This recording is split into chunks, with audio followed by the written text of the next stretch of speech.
আগামী 4 দিন দক্ষিণবঙ্গের অনেকগুলি জেলায় বজ্রবিদ্যুৎ সহ বৃষ্টিপাত হবে।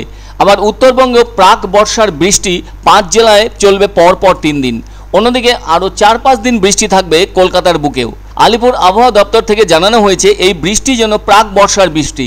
এই বৃষ্টির জোর বাড়তে সাহায্য করছে উত্তরপ্রদেশ থেকে বাংলাদেশ পর্যন্ত একটা ঘূর্ণাবর্ত, যা কিনা গাঙ্গেয় পশ্চিমবঙ্গের ওপর দিয়ে বয়ে গেছে, যার ফলে শনিবার থেকে দক্ষিণবঙ্গে কিছুটা বাড়বে বৃষ্টি, আবার উত্তরেও চলবে বৃষ্টি।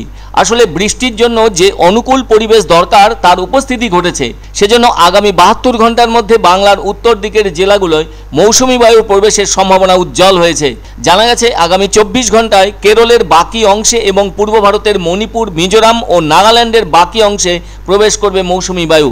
এদিকে অরুণাচল প্রদেশের বেশিরভাগ অংশেই ঢুকে পড়েছে এবছরের মৌসুমি বায়ু। অন্যদিকে ত্রিপুরা, অসম এবং মেঘালয়ের বেশিরভাগ অংশেই প্রবেশ ঘটবে মৌসুমি বায়ুর। আবার দক্ষিণ ভারতে দক্ষিণ কেরল, মাহে এবং তামিলনাড়ুর বেশিরভাগ অংশেই প্রবেশ করেছে মৌসুমি বায়ু। ওদিকে পশ্চিমবঙ্গের দক্ষিণ অংশে আগামী 4 দিন ঝড় বৃষ্টি হওয়ার সম্ভাবনা, ফলে বজ্রবিদ্যুৎ সহ বৃষ্টি চলার সম্ভাবনা গণনার দিন পর্যন্ত। একে প্রাক বর্ষার বৃষ্টি বলে আখ্যায়িত করা হচ্ছে। শনিবার উইকেন্ডে বৃষ্টি বাড়ার কথাও জানানো হয়েছে। উপকূলের কয়েকটি জেলায় দমকা ঝোড়ো হাওয়া প্রতি ঘন্টায় 50 কিলোমিটার বেগে বয়ে যাবে, আর বাকি জেলাগুলিতে 30 থেকে 40 কিলোমিটার বেগে প্রতি ঘন্টায় দমকা বাতাসের সাথে থাকবে বজ্রবিদ্যুৎ সহ বৃষ্টি, সেই সঙ্গে থাকবে বজ্রপাতের আশঙ্কা। আবার উত্তরবঙ্গের ওপরের দিকের 5টি জেলায় আগামী 3 দিন ধরে চলবে বৃষ্টি, তবে এক্ষেত্রে ভারী বৃষ্টির পূর্বাভাসও রয়েছে। এদিকে ভারী বৃষ্টির সতর্কতা দেওয়া হয়েছে জলপাইগুড়ি, আলিপুরদুয়ার ও কোচবিহার জেলায়। সে সঙ্গে থাকছে প্রতি ঘন্টায় 40 থেকে 50 কিলোমিটার গতিবেগে দমকা হাওয়া। ওই বৃষ্টি চলবে আগামী 4 দিন। আবার শনিবার থেকে উত্তর দিনাজপুর জেলায়ও ভারী বৃষ্টির আশঙ্কা। রবিবার বিক্ষিপ্তভাবে ভারী বৃষ্টি হওয়ার সম্ভাবনা দক্ষিণ দিনাজপুর জেলায়। এছাড়াও কলকাতার বুকেও 5 দিন বজ্রবিদ্যুৎ সহ বৃষ্টি হবে। শেষ দফার ভোট এবং মঙ্গলবার গণনার দিনও বৃষ্টির সম্ভাবনার কথা জানানো হয়েছে আবহাওয়া দপ্তর থেকে।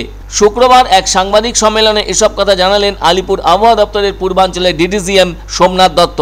এমনিতেই জুন মাস মানেই বর্ষা, তবে এই জুন মাস শুরুর আগেই কলকাতা সহ রাজ্যের অনেকগুলি জেলায় বৃষ্টি শুরু হয়েছে। এদিকে শুক্রবার সকাল থেকেই ঝমঝমিয়ে বৃষ্টি চলছে কলকাতায়। হাওয়া অফিসের ওয়েবসাইট মারফত জানা গেছে আগামী বুধবার পর্যন্ত কলকাতা সহ দক্ষিণবঙ্গের সব জেলায় বৃষ্টি থাকবে। শনিবার পূর্ব ও পশ্চিম মেদিনীপুর, ঝাড়গ্রাম, পুরুলিয়া, বাঁকুড়া, পূর্ব ও পশ্চিম বর্ধমান জেলায় বজ্রবিদ্যুৎ সহ বৃষ্টির সম্ভাবনা। ওই বৃষ্টি রবিবারও হওয়ার কথা জানানো হয়েছে আবহাওয়া দপ্তর থেকে। আগামী 5 দিনে গাঙ্গেয় পশ্চিমবঙ্গের জেলাগুলিতে তাপমাত্রার খুব একটা হেরফের হবে না। একইভাবে উত্তরবঙ্গের জেলাগুলির ক্ষেত্রেও তাপমাত্রার রকম ফের ঘটবে না। আগামী 12 ঘন্টায় মৎস্যজীবীদের সমুদ্রে যেতে নিষেধ করা হয়েছে। আগামীকাল আপনার দক্ষিণ 24 পরগনা, উত্তর 24 Pargana, Kolkata thunderstorm with lightning and rain and with gusty wind of the speed 30 to 40 km/h সতর্কবার্তা অলরেডি আগামীকালের জন্য দেওয়া হয়।